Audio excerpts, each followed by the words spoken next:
Hello everyone, let's starting tutorial. Pasok tayo sa CapCut,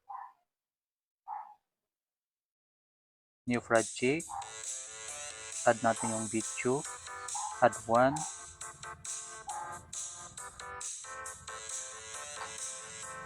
pag nakalapag na ang jacket, tap ang video, split, drag ang video habang naka-highlights, pag wala ng tao, empty background, tap ang split, yung nakagitnang video, tap, delete, tap yung second video, hanapin natin si overlay, tapat na natin dito yung video,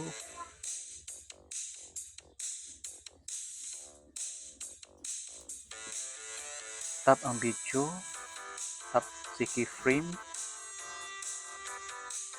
hanapin natin si mouse, pili natin sa horizontal, drag natin pataas ang yellow line, check, forward ang video,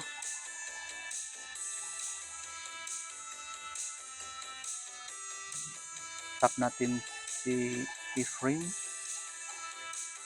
habaan natin, forward unti ang video, pag pumuti ang keyframe,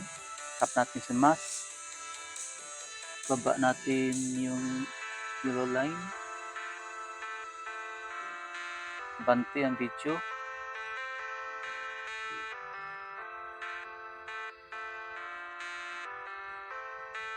banti rin yung yellow line,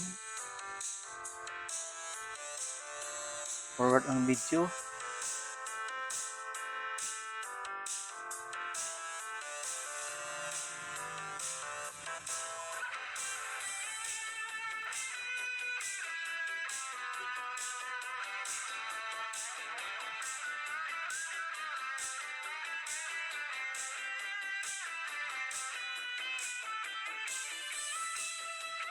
automatic nyo siya guys pag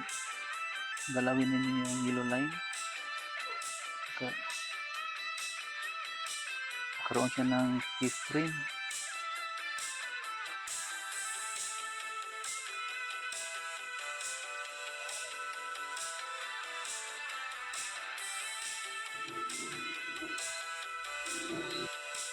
Atras ang video,